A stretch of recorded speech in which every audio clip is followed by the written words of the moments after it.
Hey Rock Movers, it's Karen, and I'm so glad that you've tuned in. This season number 2, the 22 version, we have a few different guests lined up for you because we're letting the boys play. That's right, season 2 of the Rock Movers includes a few rock moving men that are helping us move rocks too. So stay tuned. We've got some great episodes coming, including this one right now.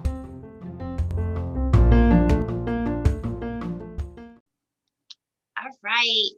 Welcome, Rock Movers. Today, you guys get to learn about someone that is near and dear to my heart. She has been a part of my coaching journey from the very beginning, one of the people that inspired me to want to do this. And her name is Valerie Hayes. This amazing, daring rock mover has always been a rock mover. From a very young age, she learned that if she wanted something to happen, she had to figure it out for herself. She put herself through college, pursued a career in corporate America, and then successfully ran a business for 18 years as a leading pageant interview coach, which is how we met Valerie. But when COVID hit, the pageant industry has crashed because we can't have these in-person pageants and contests anymore. And so her business went under and was challenged. She needed to pivot, but her first idea was a complete flop. We've all been there. We all understand that. But this rock mover was determined to succeed, so she decided to pivot her pivot. 2020 is the year for the pivot.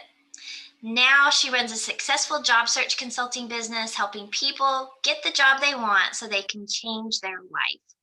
Valerie is living proof that you can find success by moving rocks and then polishing them until they shine. And I love that you use my rock moving. It's a great tagline or theme or motto. I just love it. I was immediately drawn to it. When I first started listening to your podcast, it's just a great way of describing what it is we're all trying to do to achieve success. Really. Thank you. It really has just been the synopsis of my life is moving rocks. And I know some of the things that you've mentioned that we've talked about, yours as well. So welcome, my dear sweet friend Valerie Hayes to the Rock Moving Podcast. Thank you, Karen. It's an honor to be invited. You are such a wonderful person making such an impact in so many people's lives, both through your coaching programs and through the podcast. And I was really honestly just thrilled to be invited.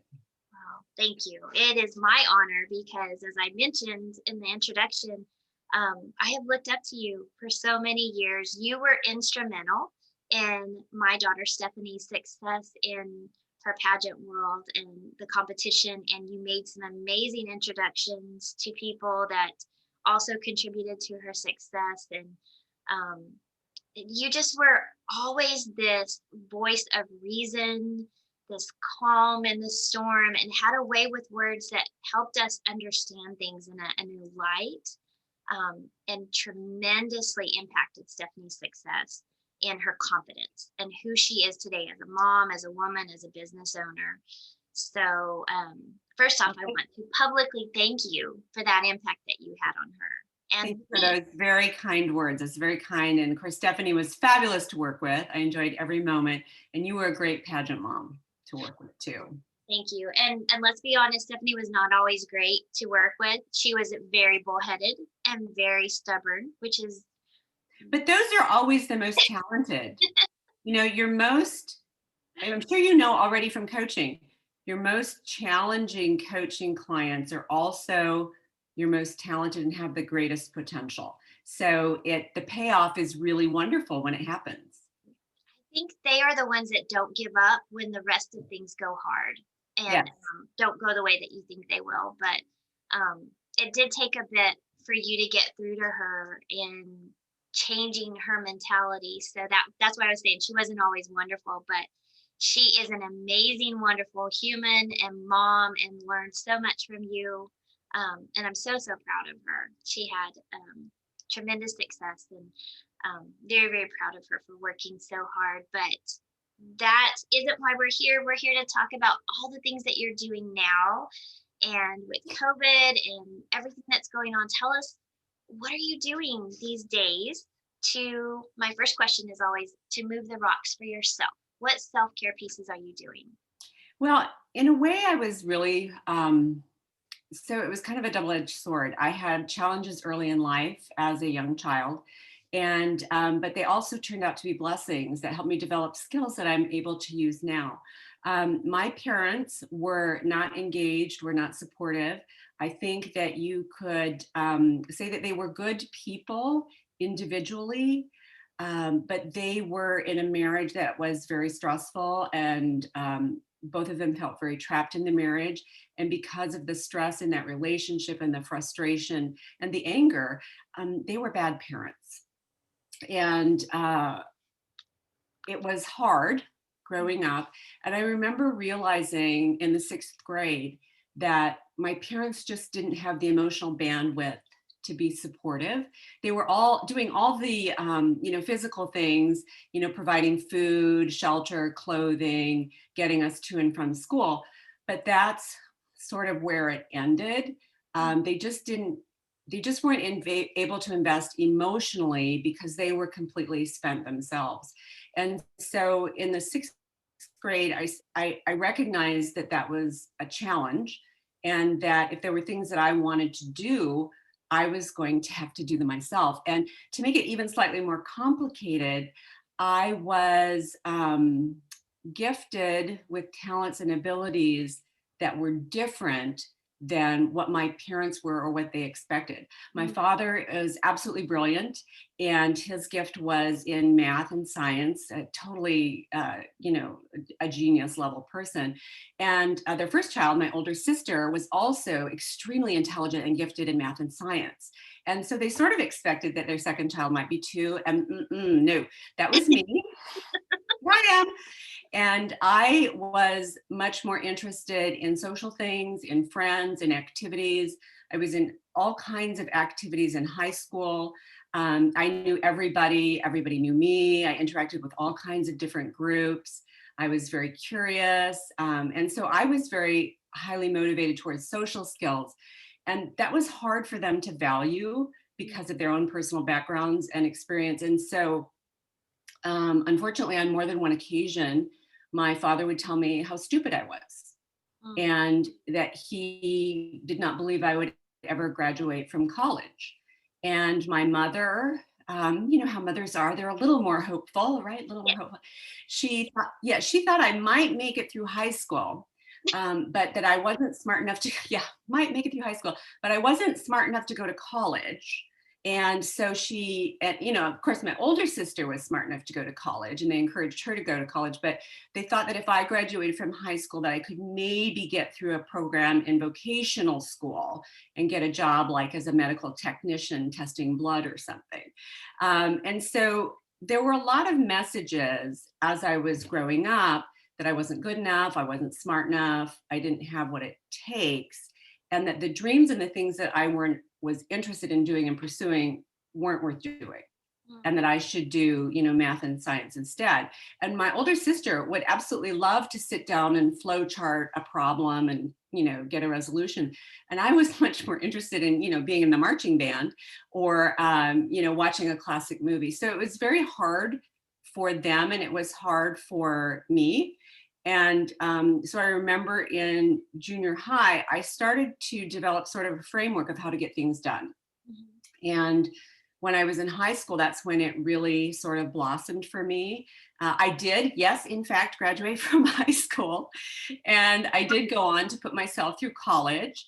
And after the fact, there was no one more prouder than my dad that I had gotten through college. After that, he was my biggest fan.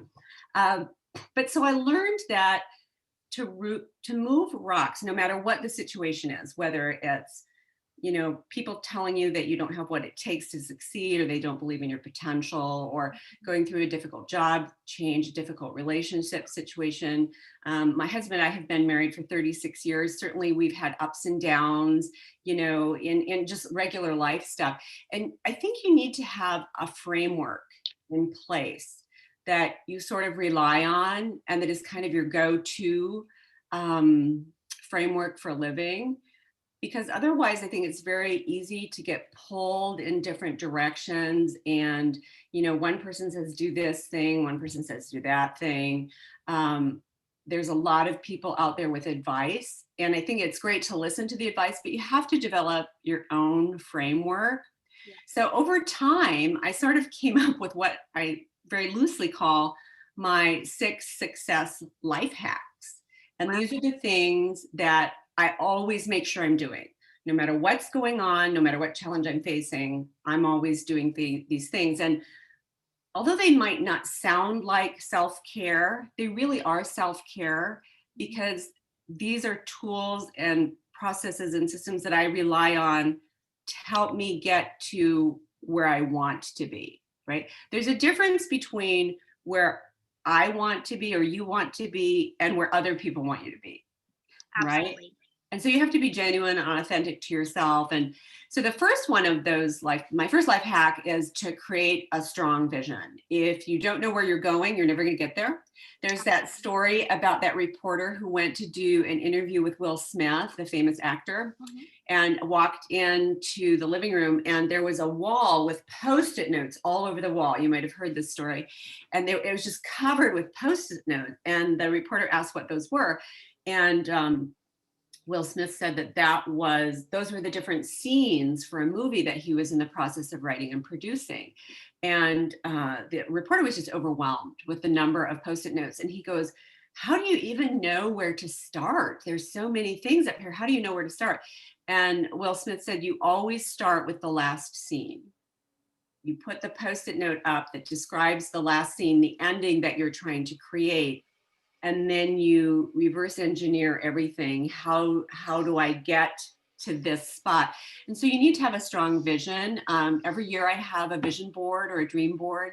I put them up in my room. I also have one in my bathroom so I can look at it when I'm getting dressed.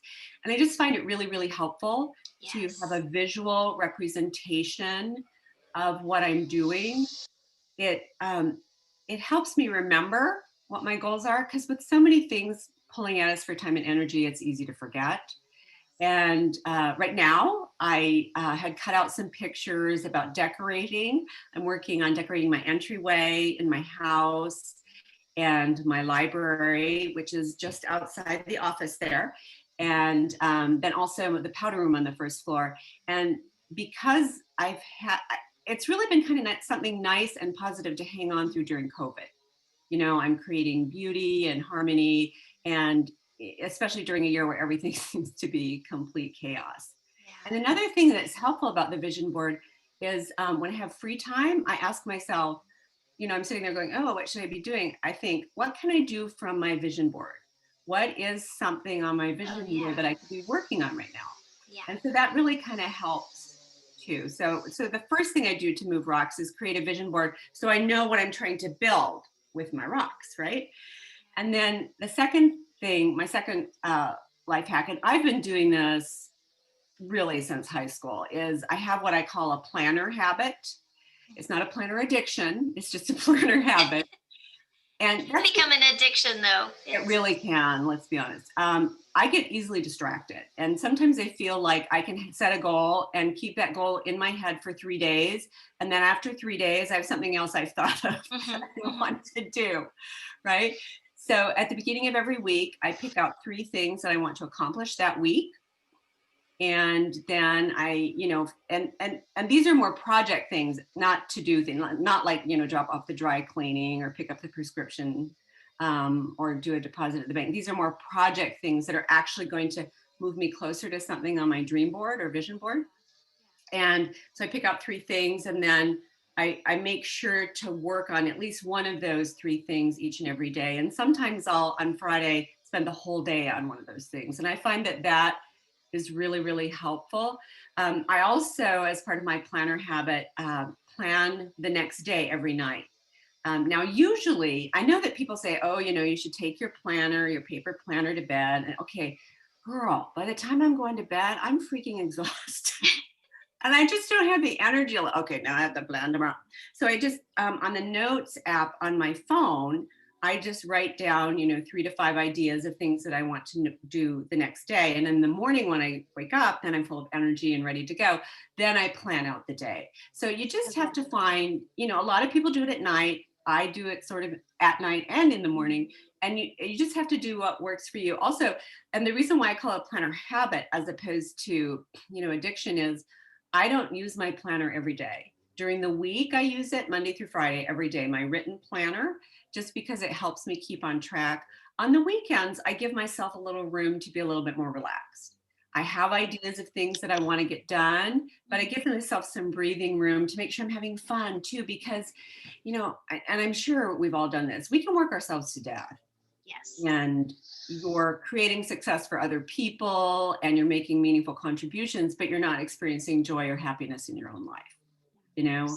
I'm sure, unfortunately, we've all been there. So I think if you're using a planner, you need to use that planner as a tool to create success and happiness for you, not just to get things done for other people, right? So I'm sitting here closing my eyes and just visualizing that, because it becomes something that is another source of guilt at times, because I didn't get my list done. Exactly. And I've also learned that for me, I can do an extended period of like really, really focused work. Mm-hmm. Like for 3 weeks last month, I was building my new website, which I did all by myself. And it was really, really focused because I sort of didn't know what I was doing. Sort of knew what I was doing, but I was learning a lot of new skills and things, right, how to make it all work, right? So I was really, really focused on that. And then when it was done, I needed a week of not being really, really focused, mm-hmm, right? I needed to give myself, okay, now I need some breathing room. Now I need some space. And so you need to learn what works for you, because what works for someone else is not going to be what works for you. You need to try to find a balance between productivity and breathing. I call it breathing time, because when you have breathing time, and sometimes, you've heard that old saying, the best ideas come when you're in the shower, right? I have heard that, and it's true. Yes, and it's because you're not really focused on doing something. You actually have breathing time to think, right? Mm-hmm. And so I've been more conscious, especially this year, mm-hmm, about making sure I have breathing time. So that's my little planner habit. And then the last couple of years, Karen, I've been really, really focused on managing what I call the 3 success essentials. Mm-hmm. And for me, those are time, money, and energy. Time, that's an obvious one. What's the most effective, impactful use of my time right now? There are, we as women get lots of demands on our time, and there's lots of priorities that we're trying to juggle and get to. And sometimes we have to say no, mm-hmm, to people. And sometimes we have to allow ourselves breathing time, right? Because I've learned that if I burn out, I will not be effective, and in my coaching business, I want to do the very best I can for every client I'm helping with their job search, whether I'm working on their resume or their cover letter, or what's our strategy, where are we looking for jobs, what's the LinkedIn profile look like. I want to do my very, very best. And in order to do that, I have to make sure I'm using my time effectively and mm-hmm, in a way that will be impactful. So sometimes that means working really, really hard. And sometimes that means, again, that breathing room. And then for money, money is one of those things where I don't know that it necessarily contributes to your personal success. I don't know that people who have more money are necessarily more successful. But I think the reason why it's important for me to make sure I'm managing my money and everything's, kind of automatically going in the right spots and getting paid is because it eliminates stress. Absolutely. Right? If you've got, you've got enough for this bill or that bill, or you've got we had like 3 large household unexpected expenses this year, of course, the COVID year. And my husband had surgery and was hospitalized. So he's been in the hospital twice this year. So we had a lot of unexpected expenses, and I didn't have to stress about any of them. which was a blessing, right? So the only reason why I find for me personally, it's sort of a self-care thing to manage my money is because it eliminates what for many people is the number one stress factor. And that enables me to focus on other stuff, right? And then the third success is essential energy. This is something I've sort of learned a little bit later in life that it's important to manage. I really learned to take care of my sleep, make that a priority, and to, work out enough so that I'm energized and invigorated, but not so much that I'm, have to take a 2-hour nap. Yeah. And then I've also learned to limit my carbs because, we've all heard about the carbohydrate brain fog. If you have too many carbs, you kind of get brain fog and you don't think as clearly. And I can just tell you, I absolutely believe that carbs make me stupid.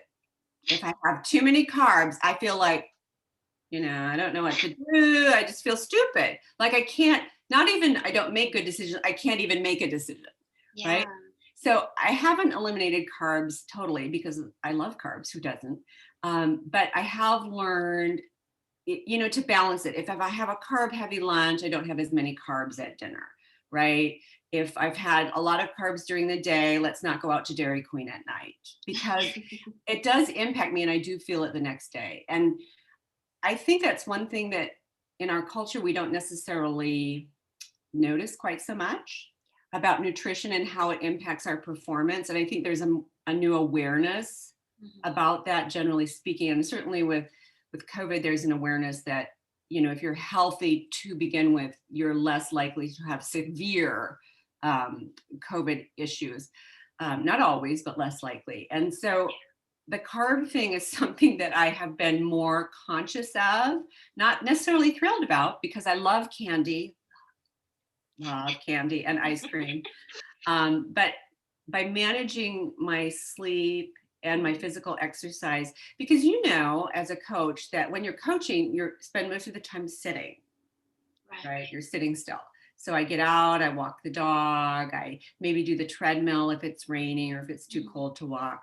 And it really just sort of helps me re-energize. And then I just really have cut back on carbs. So those are my 3 success essentials: time, money, and energy.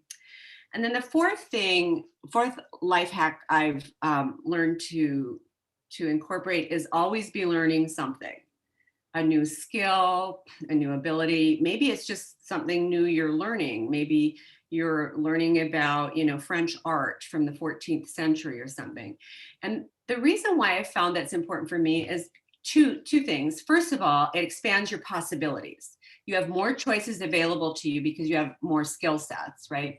And it also develops self-confidence, right? Right. And a perfect example of that, again, is me redoing my website.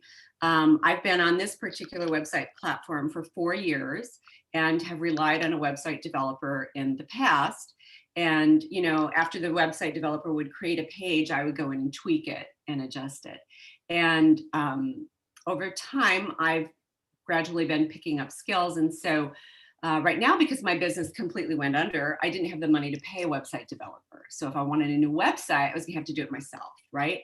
And so based on the skill sets I already had, I must have sent 100 emails to the support desk. I'm sure they knew me by name. Okay, it's 2:00. Where's Valerie's support ticket? I'm sure it's coming any second. But I really learned a lot, and in learning a lot and doing my own website, I found some mistakes that he had made on my previous websites. Now, they weren't big mistakes, and they obviously didn't impact the overall functioning of that website, but they were things that are like, you kind of told me that was not a thing, and here it is a thing, and I think you were kind of schmoozing me on that one, right? So it expanded my possibilities. Even if I don't do my website again, I know what can and can't be done and how it can and can't be done. And it also increases your self-confidence. Every time you learn something new, you feel more confident in your own ability to cope with everyday challenges. And let's be honest, this year has been challenge after challenge. And it also increases your confidence that you can learn a new skill. Like, Absolutely. right? Like if you learn one thing, you're like, oh, well, this is sort of similar. I can probably learn that too. And then, and then you just keep building on that. So I think always learning is a really important thing. I think sometimes as coaches, we spend so much time investing and teaching others that we forget to make sure we have time that we're learning and growing too. But I think that's an important part of maintaining sort of energy and excitement about coaching, is to make sure that you're growing too, right? I think the more I learn about coaching, the more I see the value in being coached and Yes, continuing to have someone that I'm being mentored by and yes. referring to for my own, those accountability checks. Right. I always think of that comment that Tony Robbins sometimes makes in his presentations. Tony Robbins, obviously a leading motivational speaker. He said that when he was first starting out, he was horrible. And aren't we all horrible when we're first starting out? He would sign up for all these workshops, and he would go to the workshops, and sometimes he would be disappointed because the workshop wouldn't be as good as he thought it should be. He thought there should be more preparation, or that they should have covered more stuff. And so he would leave the workshop feeling really depressed and, waste of time and sort of crabby around the edges. And he decided that he was going to approach the workshops from the perspective of, I can at least learn one thing from this workshop. Even if I sit here for 3 hours and I only learn one thing and I can implement that one thing, I'm growing and developing as a person. And I just loved that idea. And Right. so I confess, a few times I've used it in church. When you're like, okay, this might be just a tiny bit on the boring side, right? And you're like, I might need to take a nap here. I've just thought, okay, I need to look for that one thing, that nugget of truth that's really going to help me. And so I've always liked that advice, and just thought it was really, really good. That is good. I had forgotten he had said that, but it's so true. And sometimes the one thing that you learn is what not to do, or Yes. what to do different. So true. So true. And so that sort of leads into my fifth success hack, is practice, practice, practice. In pageantry, it's considered practicing. In the outside world, the real world, it's considered working hard or going the extra mile. And speaking of church again, one year we were doing a Christmas party, and all the families were coming together, and there was going to be Santa and gifts and for the kids and everything. And we were doing a breakfast. And so they wanted everyone to bring a breakfast casserole or some part of the breakfast. Okay, so Karen, I'm a terrible cook. It's not good. No. Just because I cook it does not mean it's edible, right? We should not assume that you can actually eat it. And so I was assigned a breakfast casserole. I've never made a breakfast casserole in my life. And so I went on, the website and found a Paula Deen, because how could you go wrong with a Paula Deen breakfast casserole, right? But I knew that I needed to practice it, right? I would need to practice it to make sure I knew how to make it and the flavors were right and they turned it out okay. And since I knew there were going to be kids at the little breakfast, Santa breakfast, I had my grandson come over and taste it. I mean, I went through a very thorough practice, and I'm glad I did, because it was too spicy for children. It was great for adults, but too spicy for children, right? So I go back to the grocery store, right? And I'm going to practice 2 more times just to make sure. So I buy 2 of everything. Right, I've got 2 of the little, foil pans, and so I've got this cart full of 2 of everything, and it's just breakfast casserole things. It's not like I was buying for the week. And I'm going out the door, and I run into this guy from church, so I say hello, and how are you, and we chat for a minute, and he looks at me, my cart, and he goes, "What are you making?" It was such an unusual collection of things. And without thinking how stupid it was going to sound, I said, "Oh, well, I'm practicing my breakfast casserole for the Santa breakfast." And and what was great about it was, without missing a beat, he goes, "That totally sounds like something you would do." And I laughed, because I thought, okay, it's really obvious to people that I practice. I try to make sure I've got something right. And that's how you feel good about yourself, about the quality of work you're providing, And also that's how you get a reputation for doing great work. I knew that you've done that with the many speeches you've written. Yes. You have quite the reputation as a speech writer. And that can be very difficult, especially when you're writing for someone else, as speech writers do. And so I really think that practicing, and one thing that people don't realize about pageant contestants is that they practice all the time. And all the time. it would be, yeah, you know this, and it would be nothing for me to be on an appointment with someone and say, oh, what have you done today? Well, I practiced walking in my heels for an hour, and then I practiced my hair and makeup, and later on, I'm going to practice my modeling. People think that when they see them on TV or at a competition, that they're so flawless and make it look easy. They don't realize all the time and energy and practice that goes into creating that illusion on stage during the competition. Yes. And Will Smith also talks about this, how obviously he's very successful, makes gazillion dollars a year. And he talks about that he does not think of himself as a particularly talented person. He thinks of himself as fairly average, which I would disagree with, but it's important what he thinks. He says, the reason I'm successful is because I can outwork anyone. He says he has a really dedicated work ethic, and he just works and works and works at it until he gets it right. And so that's something that I found really, really helps, especially, during a time like right now where things are uncertain and frustrating and challenging and difficult. I think just focusing on, if I just keep practicing at this, if I just keep doing it, I'm going to get there. I think that's a great tip for business, because we don't think about what we do as something we need to practice. But if you have a presentation, if you have a job interview, if you have, whatever it is that you're doing, if it's a new skill or something that you don't do every day, it's not that muscle memory that just kicks in, you need to practice. Yes, that is so true, Karen. And it's such great insight and advice. We think we should be able to do things because we understand what needs to be done. We think we should be able to do it without practice. But that's just not realistic. No. And I think even just, we talk about our elevator pitch or your sales pitch. We need to practice our pitches. And whether it's your introduction pitch for an upcoming interview, or you're a business owner and you just need to be able, when people say, hi, I'm so-and-so, what do you do? Right. You need to have that. You need to know your content, and you need to it needs to just come out of your mouth naturally. If you have to stop and think about it, it's not going to work. And so you do have to practice it. You're absolutely right. That's really, really that's where that feeling of confidence comes from. Is I know I can say, I'm Karen Gray and I'm a rock mover. I help women move rocks, fears, frustrations, challenges, obstacles from their lives and businesses. So to be able to say that and know what that means and be able to back it up when they say, oh, that's interesting. What does that mean?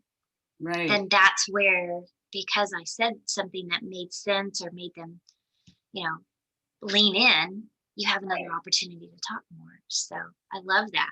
Yes. And then the last, the number 6 of my success life hacks that I'm writing all these down because they're so good. So good, Karen. Thank you. You're so sweet. And this is, the other ones are really practical, productive focus. This one is maybe a little less practical, but I almost think maybe the most important. I try to create joy in every day, because if you just work, and you're not having any fun, not fun like partying or dancing in the streets, but if you're not enjoying what you're doing, or if you're not purposely looking for the joy in what you're doing, because let's be honest, there is no joy in unloading the dishwasher, okay? No joy in laundry, but there is joy in, I got the laundry done. Yeah. The dishwasher is empty. I love an empty dishwasher. There's just nothing more fulfilling than an empty dishwasher. So yeah, I like to create or find the joy in every day. One of the ways I do that is by eliminating as much negative energy as possible. I had a really good business friend who was really, really smart. And I really liked her as a person. She had a heart of gold, but she never had a positive word to say about anyone or anything. And she only called me when she wanted to complain about things, and or she wanted to brag about being more successful than somebody else she knew. And although I really liked her as a person, I just found that those conversations just, they were too negative. And it was providing value in her life because she had somebody to vent to and, complain to, but it wasn't providing, the relationship was not contributing positively to my life. So I just sort of let the relationship die out. And about a year later, interestingly enough, I was contacted by a mutual friend who said that she had to do the same thing with her because she was just so negative. So I think it's okay to have people that that you like and respect as people and that you wish the best for, but say that the relationship doesn't work for you. So you're not rejecting the person or judging the person. Right. You're just saying this relationship is not contributing. So I've really focused on that the last couple of years. And I've also really focused on appreciating and acknowledging the little things. Sometimes something little will happen through the day and I'll be like, oh, thank you. Thank you. I feel so blessed. Thank you. And I mean, I don't necessarily say that out loud, but I sort of, because then people will think you're crazy. I say it in my head. I say it to myself. Because by recognizing the positive things, I think that sort of balances out the annoying things that happen that are just a little bit irritating, right? It's easy to focus on those things that are annoying and troublesome and not really spend as much energy acknowledging or focusing on the positive things. So I like to do that. And then I really like to speak favor, right? That's a Joel Osteen phrase, right? For those of you who don't know, Joel Osteen is the pastor of a mega church here in Houston, and he's known worldwide for being a motivational speaker and inspirational speaker. And he talks about speaking favor into your life. So when my husband and I are up against something really, really difficult, like this past summer, right in the middle of COVID, where everyone was completely locked down, no one was manufacturing everything, our washing machine went out. I couldn't get a new washing machine to save my life, right? Wow. We just couldn't get them. And we just kept speaking favor. Our new washing machine is coming every day, any day. Our new washing machine is almost here. I was hand washing things. It was just ridiculous. Wow. And they did pull some strings, and I did get a washing machine like 5 weeks earlier than it was originally estimated. But I just find that by speaking faith, I mean, I don't know if that really actually helped getting the washing machine, but it sure made me feel better during the process. Yes. And sometimes that's a bigger hurdle and a bigger accomplishment. Absolutely. Yes, I totally agree. So those are kind of my little 6 success hacks that I always try to be, engaging in or using really on a daily basis. I love those. So helpful. I'm one of those people that is really good at what I call inch work. I've always really admired those people who can turn on a dime and just do a massive amount of change or produce a massive amount of work in a short period of time. I am so not that person. It's just not my energy level. Mm-hmm. It's just not my gift, but I'm really good at inch work where you just keep moving forward little bit. And so by doing things on a daily basis, I find that really helps me stay on track and be successful. And so I no longer, expect myself to operate in this other way. I'm just comfortable with, this is what works for me, and this is what creates success for me. So I hope someone is listening in right now that needs to hear that, because I feel like what you just said is so important. We all have to look at what works for us. Yes. And just because maybe a friend that we have or someone that we know or a mentor in our life does something a certain way and has tremendous success with it does not always mean that that's what's going to work for you. And so you learn and you kind of grasp things. And this is what I tell our pageant girls: learn from everyone you can. Yes. But then make it work for you. Put your fingerprints on it and make it your own. That's And a then, great phrase. Put your fingerprints on it. I love that. thank you.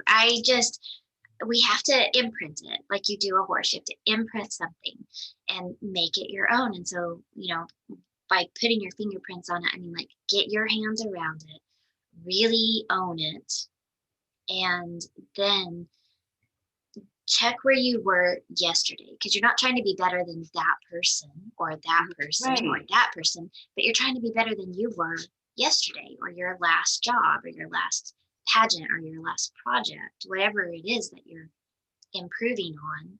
You just want to be better than your last. Right. And so those are all such good habits and such a good reminder, Valerie. Thank you for sharing that, because I think right now, for someone that's going to hear this, and then I know for me too, that was just like, yes, that's so relieving to know and be reminded, because we all forget and go back into that kind of rat race comparison, in a world where you're seeing everybody's best picture, best, image, airbrushed version. Right.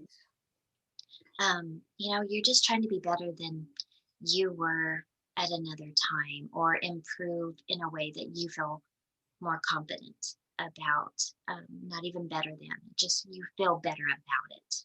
I think that's a great way to put it. I really do. That's a great way. Because I feel like maybe in some ways I was better in my 30s, but I feel like I'm much wiser in my 50s about those things. And I feel like the things that you said when you talk about creating joy in every day, for me, that starts with gratitude. When I am ungrateful about something, I tend to find myself complaining or seeing it from a negative lens. But when I see it through the lens of gratitude and appreciate that thing, even if it's a challenge or a mistake I made, I see it as an opportunity to do it differently, learn again. Yes. So when I see it through that lens of gratitude, and so that's what I choose to do at the end of my day, how you make your plans for the next day. I have a little gratitude journal that someone gave me, and I'm almost at the end of it. I've got to find another one. But I love that it gives you little writing prompts Oh, right. that helps you, today I'm most thankful for this, or today I did well at this, or, you fill in the blanks. But when I can end my day with finding the good in it, it helps me see the good the next day, because I know I'm going to have to write about it at the end of the day. Yes. Yeah. So You have to be noticing it so you can fill out the prompt. Right. So I know I'm looking for the good things in each day. And there are times I'm like, oh, that's a noteworthy. I'm just going to go write it right now, because I am so grateful that I did this, or I didn't respond in this way. More often than not, if I'm dealing with a lot of people, Right. Yes. It's like, wow, I didn't handle that situation the way I might have a few years ago, being impatient or, whatever. But I just find that coaching has helped me tremendously in those areas. And those are things that you have been teaching for years. And I love that you transitioned into not just sharing your talents with the pageant world, which was, I know, so impactful, but now you're sharing it with the adult business world as well, people who are searching for jobs. And so I can't wait to be able to share what you're doing so people can connect with you. We will share your links, but what's the best way for people to find you out there in social media website? Probably to go to my website, because the website has links to just about everything else. You can also find me on social media, on Instagram and Facebook. On Facebook, I have a business page and a personal page. And then on Instagram, it's kind of just a business page. And it's really kind of exciting. because it sort of happened organically. Yeah. Contestants that I had worked with started calling me and saying, I've been laid off because of COVID. I lost my job. My husband lost his job because of COVID. And can you help me with my resume and interview? And they knew that I would be helpful, not only because of my pageant coaching experience, but because I had been in human resources for almost 20 years before I did pageant coaching. So I worked at 3 different Fortune 500 companies hiring people. I've hired everything from security guards to patent attorneys and a speechwriter for the CEO. So I've seen all kinds of resumes and sat in on thousands of interviews. And there's nothing more meaningful to me as a coach than to help someone get to where they're trying to be, especially people who have lost their jobs or have a family member who's lost their job. I'm currently working with a woman who lost her job in August in the hospitality industry, which is very challenging to find a job. And she had a second interview, and she called me to help her with her second interview because she really, really was hoping to get the job and get hired quickly enough so that she could get a couple paychecks before Christmas to put some gifts under the tree. And there's not much more impactful than that. No, you could hear the heartbreak of the fact that she maybe was going to be facing a Christmas with not really a lot of celebration. And so helping people move their own rocks. And even if they didn't necessarily put it in their own way, obviously she was not let go because she wasn't a good employee or she had performance issues. She was let go because the business, almost went under. And now the job that she did get a job offer. So we're super excited about that. Yay! Yes, and she will get 2 paychecks before Christmas. And the job that she has now is even better than the job she had before. It's a bigger company. There's more career progression. So it's really, really wonderful to help other people move their own rocks. You can't necessarily move rocks for them, but if you teach them the skills it takes and the abilities they need to move this rock, then next week, next month, or next year, they're going to be able to move another rock. Yes, and that's where the power and the beauty comes from, is empowering them to move their own rocks. And I know you are so, so good at that. So well, thank you. I appreciate that.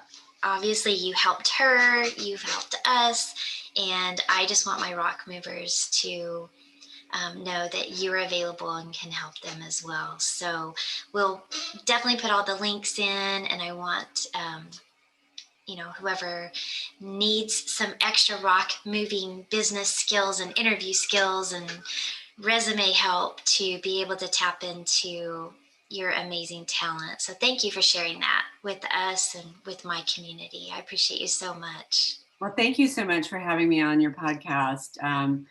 You offer such a wonderful space of safety and encouragement, but also practical, real advice that it's just really nice to be here with you.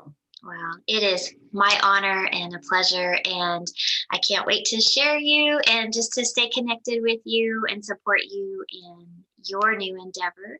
And so if anything we've said today during our call and the things that Valerie has shared has spoken to you or just ministered to your heart, please, please, please don't hesitate. Reach out to her. She is a tremendous resource and an amazing human that I'm so honored to call my friend. So thank you, Valerie Hayes.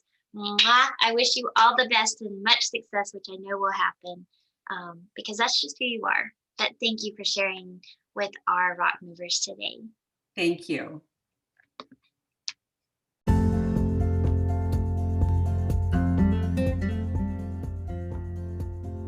I don't know about you, but that was so much fun, and I loved sharing that interview with you. So if you would love to hear more interviews like this one, please like and follow us because we have some amazing guests coming up.